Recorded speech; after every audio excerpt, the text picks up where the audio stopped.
ကိုလုံးသမျှကုသိုလ်ကောင်းမှုတွေစေရနာကောင်းမယ်ဆိုရင်ကံကောင်းမှာတော့သိချတယ်အလုပ်တစ်ခုလုပ်တဲ့ဟာဒီဘဝမှာအကျိုးပေးတယ်ဒိဋ္ဌဓမ္မဝေရဏိယကံလို့ခေါ်တယ်လူတိုင်းဟာကောင်းတာလုပ်လို့ဆိုးတာလုပ်လို့စေရနာထက်ထက်တန်တန်နဲ့လုပ်လို့ရှိရင်လုပ်သမျှဒီဟာဒီဘဝမှာအကျိုးပေးတယ်ဆိုတာဟာကိုတွေ့ရှိနေကြတဲ့လူတွေမြောက်များစွာရှိတယ်နော်မြောက်များစွာရှိမကောင်းမှုအကုသိုလ်လုပ်တဲ့လူတွေကလည်းဒီဘဝမှာပဲအကျိုးပေးခံရတာတွေရှိတယ်ပေါ့လူတယောက်ဟာငှက်တွေကိုဖမ်းပြီးတော့ခြေထောက်ကိုချိုးတဲ့လူတယောက်ဟာမသေးခင်ပဲခြေထောက်ဖြတ်ခံရတဲ့ကံကြမ္မာနဲ့ဆုံးသွားတယ်ခြေထောက်ပြတ်သေးတာမျိုးတွေဖြစ်တယ်ဒါဒီဘဝမှာလည်းပဲဖြစ်တာနော်မကောင်းတဲ့အကုသိုလ်ကြတော့ကောင်းတာလုပ်တဲ့ပုဂ္ဂိုလ်ဟာလည်းဒီဘဝမှာလည်းပဲသူ့ရဲ့စေရနာအကျိုးပေးပြီးကောင်းကျိုးချမ်းသာတွေရတယ်အလုပ်ကိုင်းတွေဆင်ပြေတယ်စီးပွားဥစ္စာတွေတိုးတက်တယ်ဆိုကောင်းကင်ကရွှေမိုးငွေမိုးမရွာပေမဲ့လို့ကောင်းကျိုးချမ်းသာတွေကိုရကြတယ်ဆိုတဲ့ပုဂ္ဂိုလ်တွေကတော့တာရကသိပ်ပြီးတော့မရှားပါဘူးရှိပြီပေါ့ဒါကြောင့်မို့ဒိဋ္ဌဓမ္မဝေရဏိယဆိုတာမျက်မှောက်မှာအကျိုးခံစားရတဲ့ကံမျိုးဆိုတာ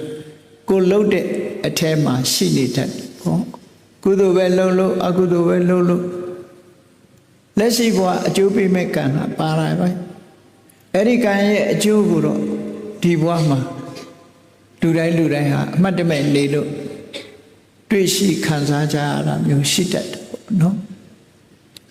အဲ့တော့မဟာဒုဋ္ဌဇနီးမောင်နှံမိသားစုရဲ့အိမ်ဟာကောင်းကင်ရဲ့ယရဏမိုးရီရွာချလို့အိမ်လုံးပြည့်သွားတယ်လို့ဆိုဒါနဲ့သူဟာဒီယရဏတွေသူ့အိမ်မှာပြည့်နေတာကိုဘုရင်ကြီးစီအကြောင်းကြားတော့ဘုရင်ကြီးကနန်းရင်ပြင်ကိုတည်ခိုင်းတယ်အောင်တည်ပြီးယရဏဘုံကိုပုံပြီးတော့ဒီမြို့မှာဒီလိုသူလောက်ယရဏများတဲ့ပုဂ္ဂိုလ်ရှိသလားလူထုဆန္ဒခံယူတာလူတွေကမရှိပါဘူးဒါဖြင့်ဒီလူကိုတထေးရာတူအနှင်းတဲ့သလားဆိုအနှင်းတဲ့မှာပဲဆိုကဲချက်ချင်းပဲသူကအလုံးစင်းတဲ့လူတယောက်ဟာချက်ချင်းကောင်းကျိုးချမ်းသာရပြီးတော့တထေးရာတူရသွားတယ်အဲ့ဒီမှာနေစရာအိမ်ကကောင်းကောင်းမရှိလို့ခြုံနေပိတ်ပေါင်းနေလွှမ်းမိုးနေတဲ့မြေကွက်ကြီးတစ်ခွက်ကိုသူတထေးနဲ့ထိုက်တန်တဲ့ကျေဝန်းတဲ့မြေကွက်ကြီးတစ်ခုကိုဘုရင်ကနေပြီးအဲ့ဒီနေရာမှာနေဖို့ဆိုပြီးတော့သူပေးလိုက်တယ်စေရနာကောင်းတော့ကံကောင်းလိုက်တာခြုံနေရှင်းတော့အဲ့ဒီခြုံနေကမြေတိုးလိုက်တာနဲ့တပြိုင်နက်ရွှေအိုးတွေကနှခမ်းချင်းထိပြီးတော့တူးလိုက်တိုင်းဟာရွှေအိုးတွေကြီးပဲတွေ့နေတယ်ဆိုတဲ့အကျိုးကိုလည်းပဲသူဟာရတယ်ဒါကြောင့်မို့သူဟာဆင်းရဲသားဘဝကလွတ်မြောက်ပြီးတော့ချမ်းသာကြွယ်ဝတဲ့လူတစ်ယောက်ဖြစ်ရောက်ရှိပြီးကုသိုလ်ကောင်းမှုကိုရသက်ပံပြုပြီးတည်တဲ့အခါမှာနတ်ပြည်ရောက်တယ်လို့ဆိုတယ်အဲ့ဒါမဟာဒုတ်သမိုင်းပဲပေါ့နော်မဟာဒုတ်ရဲ့သမိုင်းဂေါရဝဘုရားလက်ထက်ရောက်တဲ့အခါမှာသူဟာတထေးသားဖြစ်ပြီးတော့ပဏိတသာမဏေဘဝနဲ့ပဲကျွတ်တန်းဝင်သွားတယ်ပဏိတသာမဏေဖြစ်နေကျွတ်တန်းဝင်သွားတယ်ပေါ့နော်ခုနှစ်အရွယ်မှာရှားနာဖြစ်သွားအဲ့တော့စေရနာကောင်းရင်ကံကောင်းတယ်လို့ဆိုတာအမှန်တမ်းတတိထားရမယ့်အချက်ဖြစ်ကိုလှုပ်တဲ့အလုပ်တွေမှန်သမျှစေရနာကောင်းကောင်းနဲ့လှုပ်ဖို့လိုအပ်တယ်ပေါ့မှန်ကန်တဲ့စိတ်တွေသဘောထားတွေမှန်ကန်တဲ့စေရနာတွေအဲ့လှူတဲ့လူတွေဟာလှူတိုင်းစေရနာကောင်းသလားလို့ကိုယ့်ကိုစစ်တမ်းထုတ်ကြည့်ရကိုယ့်ရဲ့စေရနာဟာဘယ်လိုသဘောထားလဲ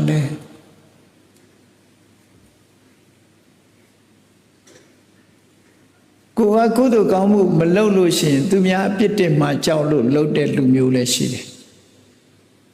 ဟောလုံနိုင်ရဲ့အတန်းနဲ့မလုပ်ဘူးဆိုရင်သူများပြစ်တင်မှကြောက်လို့လုပ်တဲ့လူလည်းရှိနာမည်ပေါ်ခြင်းလို့လုပ်တဲ့လူလည်းရှိတယ် အဲ့ဒါမျိုးကြတော့စေတနာကောင်းလို့ပြောလို့မရဘူးเนาะလူမှာ intention လို့ခေါ်တဲ့ရည်ရွယ်ချက်ကမျိုးမျိုးရှိတဲ့တဲ့ပေါ့အဲ့ဒီရည်ရွယ်ချက်ကောင်းမှုအမှန်တမ်းအရေးကြီးတယ်ကုသိုလ်ကောင်းမှုလုပ်ရင်ရည်ရွယ်ချက်ကောင်းရအောင်ကောင်းတဲ့ရည်ရွယ်ချက်သည်စေတနာကောင်းစေတနာကောင်းရင်ကံကောင်းမယ်ကံကောင်းလို့ရှိရင်အကျိုးပေးကောင်းတယ်လို့ဆိုတာဒါကတော့အမှန်တမ်းအရေးကြီးတဲ့အချက်တစ်ခုဘုရားဝတ္တဝင်သူတော်စင်နေအနေနဲ့နှစ်စဉ်နဲ့အမျှမဟာဒုသမိုင်းကြောင်းကိုပြန်လည်တတိယသောအဖြစ်မဟာဒုမြတ်သပိတ်စရေတံမဲဖောက်ပြီးတော့ကံကောင်းတဲ့ပုဂ္ဂိုလ်တွေဟာမြတ်စွာဘုရားရှုပ်ပွားတော်တန်ဃာတော်တွေကိုဆွန့်ကပ်ခွင့်ရတယ်အဲ့တော့ဘုရားကိုပူဇော်ခွင့်ရတယ်လို့ဆိုတာဟာမြတ်သပိတ်ပေါက်လို့မြတ်စွာဘုရားကိုရှုပ်ပွားတော်မှာဆွန့်ကပ်ခွင့်ရပြီဆိုလို့ရှိရင်အဲ့ဒီပုဂ္ဂိုလ်ဟာအလွန်ကံကောင်းတယ်လို့ပဲပြောအောင်မြတ်စွာဘုရားဟောထားတဲ့တရားတွေရှိတယ်တကယ်တတ်တော်တင်ရှားဘုရားကိုရည်စူးပြီးတော့နော်စိတ်ကိုဓာတ်နုထားနိုင်မယ်ဆိုရင်အကျိုးတူတယ်လို့တော်မြတ်စွာဘုရားဟောထားဒိဋ္ဌံတေနေဗုတေစာပိတမေစိတ်တေတမံဖလံတတ်တော်တင်ရှားမြတ်စွာဘုရားပြိဋိဘံဆံသွားတဲ့မြတ်စွာဘုရားဆိုတော့ကိုကဘုရားပြိဋိဘံဆံမလူဖြစ်တယ်ဆိုပြိဋိဘံဆံသွားတဲ့မြတ်စွာဘုရားဘုရားတတ်တော်ထင်ရှားရှိတော့ကတွေးလိုက်ရတဲ့ပုဂ္ဂိုလ်တွေကဘုရားတတ်တော်ရှိတဲ့အချိန်မှာဘုရားကိုတိုက်ရိုက်လှူပါအဲ့ဒီမှာတတ်တော်ထင်ရှားမြတ်စွာဘုရားကိုလှူရတာရဲ့မြတ်စွာဘုရားကိုရည်စူးပြီးတော့ပြိဋိဘံဆံသွားပြီးတော့မှလှူရတာရဲ့အဲ့ဒီလှူရတဲ့မဲ့အချက်နှစ်ခုမှာစိတ်ဓာတ်ကိုတူနိုင်အောင်တူအောင်ပြင်ထားမယ်ဆိုလို့ရှိရင်အကျိုးပေးတူတယ်လို့ဆိုတယ်အဲ့တော့ကိုယ်ပေါ်မှာပဲစိတ်နေသဘောထားကိုပဲပြင်ရမှာဖြစ်တယ်အဲ့တော့များသောမဲပေါက်တဲ့ပုဂ္ဂိုလ်ဟာမိမိကိုယ်စိတ်ထဲမှာခံစားကြည့်တစ်ချိန်တုန်းကကသဗ္ဗဗုဒ္ဓရဲ့လက်ထက်မှာကသဗ္ဗမြတ်စွာဘုရားကတပိတ်ပေးလိုက်လို့ရသွားတဲ့မဟာတုတ်ကြီးကံကောင်းလိုက်တာဘုရားကိုဆွန့်ကပ်ခွင့်ရသွားတယ်ငါလည်းပဲသူ့နီးတူပဲမြတ်စွာဘုရားကိုရည်စူးပြီးတော့ဆွန့်ကပ်ခွင့်ရတယ်လို့ကံကောင်းလို့ဆွန့်ကပ်ခွင့်ရတယ်လို့ဆိုပြီးတော့စိတ်အားတွေတက်ကြွပြီးတော့ပီတိဖြစ်မယ်ဆိုလို့ရှိရင်အကျိုးပေးဟာတူညီတဲ့အကျိုးကိုရရှိမှာဖြစ်တယ်နော်တူညီတဲ့အကျိုးမျိုးတူညီတဲ့အကျိုးဆိုတော့နော်တူညီအောင်ထားရမယ်ဆိုတော့တူနိုင်သလားလို့ဆိုတဲ့အခါမှာတူဝဲရတော့မလွယ်ဘူးပေါ့တူဝဲရမလွယ်တူဝဲရမလွယ်သည့်အတွက်ကြောင့်စေရနာမိုးလဲရွာချင်မှရွာမှာပေါ့အဲ့လောက်ကြည့်နော်သို့တော့ကုသိုလ်ကံတွေစိတ်ထဲမှာကြည်နူးမှုဝမ်းသာမှုတွေကိုယ်တဏ္ဍာမှာတူနိုင်တယ်များတူအောင်ကြိုးစားမယ်ဆိုလို့ရှိရင်နော်ဒီကုသိုလ်ကံရဲ့အကျိုးတရားဟာအလဟတဖြစ်မသွားပဲနဲ့ကိုယ်တဏ္ဍာမှာကောင်းကျိုးချမ်းသာတွေကိုပေးပါဖြစ်တယ်ပေါ့မြတ်စွာဘုရားကိုယ်တိုင်ကဟောထားတာရှိတယ်ပူဇာရဟေပူဇေယတော်ဗုဒ္ဓေဝါယတိဝတဝကေပပင်စသမတိကံတိတိဏတောကပရိတုဘုရားတို့ယဟန္တာတို့ပစ္စိကဗုဒ္ဓတို့ဆိုတဲ့ပုဂ္ဂိုလ်တွေဟာတကယ်ကိုပူဇော်တိုက်တဲ့ပုဂ္ဂိုလ်တွေအဲ့တော့ပူဇော်တိုက်တဲ့ပုဂ္ဂိုလ်တွေကိုတိုက်ရိုက်ပူဇော်ရတာပဲဖြစ်စေရည်စူးပြီးတော့ပူဇော်ရတာပဲဖြစ်စေတဲ့နော်တပိသာဝကဖြစ်တဲ့ယဟန္တာတွေကိုပူဇော်ရတာပဲဖြစ်စေတဲ့အဲ့ဒီပုဂ္ဂိုလ်တွေဟာဒီလိုပူဇော်လိုက်တဲ့အရေးချင်းရှိတဲ့ပုဂ္ဂိုလ်တွေကိုပူဇော်တဲ့ကုသိုလ်ကောင်းမှုရဲ့ အတိုင်းအတာတစ်ခုရေတွက်လို့မရပါဘူးလို့မြတ်စွာဘုရားဒီလိုခေါ်တယ်။ဘာကြောင့်လို့ဆိုဘာကြောင့်ပူဇော်တိုက်တာတော့ဆိုလို့ရှိရင်နေဖုတိအကုတော်ဘုရင်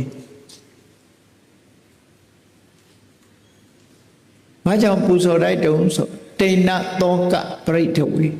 ပပိစသမတိတ်ကံတိတိဏသောကပရိဒအဲ့ဒီပုဂ္ဂိုလ်မျိုးတွေမှာငါဆိုတဲ့အတွေ့ငါဟာဆိုတဲ့အတွေ့ငါရဲ့အတ္တဆိုတဲ့မှားရွံ့တဲ့အမြင်ပပိစတရားတွေကင်းစင်ကြတယ်တဲ့ပပိစဆိုတာတဏှာကိုချက်ထွင်တတ်တဲ့တဏှာမာနဒိဋ္ဌိကိုရထားတဲ့ခန္ဓာကိုယ်အပေါ်မှာငါဟာလို့တွေးတာတဏှာရဲ့အတွေးငါလို့တွေးတာဒိဋ္ဌိရဲ့အတွေးနတ္တလက္ခဏာသုတ်အရာဆိုရင်ငါဖြစ်တယ်လို့ဆိုတာမာနရဲ့အတွေးငါရဲ့အတ္တလို့ဆိုလို့ရှိရင်တော့ဒိဋ္ဌိရဲ့အတွေးလို့ခေါ်တယ်တဏမာနဒိဋ္ဌိအတွေးတွေနဲ့တွေးနေတဲ့ပုဂ္ဂိုလ်ရဲ့စိတ်ဓာတ်မစင်ကြယ်ဘူးပေါ့အဲ့ဒီမစင်ကြယ်တဲ့ပုဂ္ဂိုလ်တွေကိုလူရတန်းရတာတဲ့အဲ့ဒီလိုမှားယွင်းတဲ့ပပိစအတွေးတွေကိုကြော်လွှားသွားတဲ့ဖရာတို့ပိစိကဗုဒ္ဓတို့ယဟန္တာပုဂ္ဂိုလ်တွေကိုရှီးစုပြီးလှူလိုက်ရမယ်ဆိုလို့ရှိရင်ကြီးမားလာတော့အကျိုးတရားကိုရတယ်တိဏသောကပရိဒဝေအဲ့ဒီအတွေးတွေမရှိသည့်အတွက်ကြောင့်သောကဆိုတာစိုးရိမ်မှုဆိုတာသူတို့မှမရှိဘူးပရိဒေဝဒီအတွက်ငိုရရတာဆိုတာမရှိဘူးစိတ်နှလုံးဟာအေးချမ်းနေတယ်ပေါ့သောကပရိဒေဝကင်းစင်တဲ့နှလုံးသားပိုင်ရှင်တွေကိုလှူလိုက်ရတန်းလိုက်ရမယ်ဆိုရင်ဒီကုသိုလ်အမှန်တန်ကြီးမားတဲ့ကုသိုလ်မျိုးတစ်မျိုးဖြစ်တယ်တဲ့တေတာဒိတိပူဇေယတော်နိဗ္ဗုတေအကုတော်ပြီပြိနိဗ္ဗာန်ဆံသွားလို့နိဗ္ဗာန်ဝင်ဆံသွားလို့ဘေးရန်ခတ်သိငြိမ်းသွားတဲ့ပြိနိဗ္ဗာန်ဆံဝင်ပြီးဖြစ်တဲ့ဘုရားပိစိကဗုဒ္ဓယဟန္တာပုဂ္ဂိုလ်တွေလှူလိုက်မယ်တန်းလိုက်မယ်ပူဇော်လိုက်မယ်ဆိုရင်နတ္တကပုံညာသင်္ခါတုဣမိထမပိကေနစီဒီကုသိုလ်ကောင်းမှုဟာအတိုင်းအတာဒီကုသိုလ်ကောင်းမှုရဲ့အကျိုးတရားဟာဘလောက်အတိုင်းအတာအထိပေးမယ်လို့ဆိုတော့ရှင်းတွက်လို့မရဘူးတဲ့ပင်လယ်ထဲကရေကိုခတ်ပြီးတော့ဘယ်နှခါလန်ဆိုတာမပြောနိုင်လို့တလို့ပဲအလုံးများပြားလာတဲ့ကုသိုလ်ကောင်းမှုတွေကိုရရှိတယ်လို့မြတ်စွာဘုရားကဒီပူဇော်မှုနဲ့ပတ်သက်ပြီးတော့ကံကောင်းမှုကံရဲ့အကျိုးတရားနဲ့ပတ်သက်ပြီးတော့ထုတ်ဖော်ဟောကြားထားတာရှိတယ်ထုတ်ဖော်ဟောကြားထားရှိတယ်ဒါမို့စေတနာကောင်းလို့ရှိရင်ကံကောင်းတယ်ကံကောင်းလို့ရှိရင်အကျိုးပေးကောင်းမယ်လို့ဒီဘဝတည်းမဟုတ်ဘူးဖြစ်လျက်ဘဝတွေမှာလည်းပဲအကျိုးပေးတွေကောင်းမယ်ကုသိုလ်ကောင်းမှုဆိုတာတစ်ခါလုံးလိုက်တာကနေပြီးတော့လူတယောက်ဟာတက်မှတ်သွားပြီးနောက်ဆုံးနိဗ္ဗာန်ရသည့်ထိအောင်အကျိုးတရားဆိုတာဖြစ်ပေါ်လာရှေးတုန်းကဆိုလို့ရှိရင်ပုဂ္ဂိုလ်တယောက်ဘုရားတဆူနဲ့ကြုံတဲ့အခါမှာပန်းကလေးတစ်ပွင့်လှူပြီးတော့ခြေနှက်ဆရာကောင်းတဲ့ပီတိတွေနဲ့မိမိလှူလိုက်တဲ့ပန်းလေးတစ်ပွင့်အပေါ်မှာဒီကုသိုလ်ကောင်းမှုလေးအပေါ်မှာအလုံးကိုပီတိဖြစ်ပြီးတော့ဝမ်းသာဝမ်းမြောက်ဝမ်းသာဖြစ်နေတဲ့ကုသိုလ်စိတ်တွေတိုးပွားပြီးတည်သွားတဲ့ပုဂ္ဂိုလ်တယောက်ဟာနောက်ဘဝတစ်ခုရောက်တဲ့အခါလဲကုသိုလ်တွေအဆက်ဆက်လုံးသည့်အတွက်ကြောင့်ပန်းတစ်ပွင့်လှူရတဲ့ကုသိုလ်ကိုအခြေပြုပြီးတော့60နဲ့တကဘာအပေဘုံဆိုတာမရောက်ခဲ့ဘူးတိရစ္ဆာန်ဘဝမရောက်ခဲ့ဘူးဒိဋ္ဌာဘဝမရောက်ခဲ့ဘူးငရဲဆိုတာမရောက်ခဲ့ဘူးလူပြေရောက်လိုက်နတ်ပြေရောက်လိုက်လူပြေရောက်လိုက်နတ်ပြေရောက်လိုက်နဲ့ဒီကုသိုလ်ကံကနေပြီးတော့စောင့်ရှောက်သွား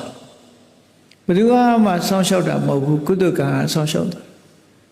အဲ့တော့ကုသိုလ်ကံကိုဓမ္မလို့ခေါ်တာဓမ္မဆိုတာသူ့ကိုကျင့်သုံးတဲ့ပုဂ္ဂိုလ်ကို Atanan Darinde Satutu Abayedu Abdamani Katwa Taretiti Tamo Tigudu Sure the Wawa de Adi Eri Mimi Pia Boku Veroma Abebo Maya on to a Sasson Tanai Social Getting Tares. Medama Agosia accountable. Medama Agosia accountable.